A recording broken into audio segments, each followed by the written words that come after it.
And I wonder if maybe the fact that you have been so unwavering in defending Judeo-Christian values on which this nation was founded, if maybe that is the secret to why you've been able to run neck and neck with Governor Romney. Well, clearly, as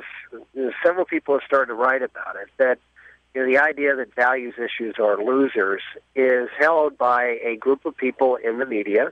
who live in the New York area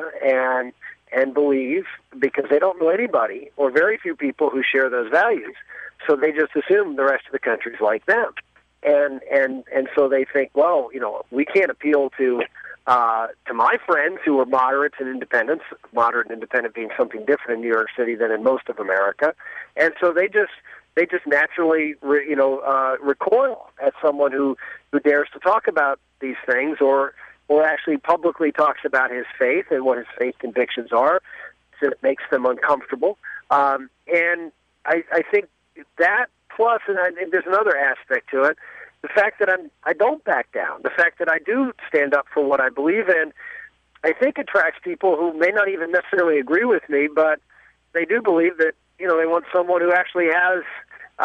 convictions and that is willing to stand up and fight for those convictions. I think it's important that you show where your heart is, and I've shown where my heart is, and the media tries to say, oh, well, you see, this guy has really strong, deeply held religious beliefs, and of course, here's the assumption, here's the point, Brian, that has to be made. When the media says someone has deeply held religious beliefs, here is what they think happens. That anybody that has deeply held religious beliefs, therefore wants to impose them on everybody. Because if you have shallowly held religious beliefs, then you're okay because you probably aren't going to want anybody else to share because it's not that important to you. But if it's really important to you, you must want to make sure that everybody else agrees with you. And this is the kind of narrative that they're trying to sell. It's because I do believe these things. Well, therefore, I must want to, have this government that's authoritarian, and trying to make everybody do this. And what they don't understand is people who had my deeply held religious beliefs created the opportunity for freedom so people didn't have government telling them all those things.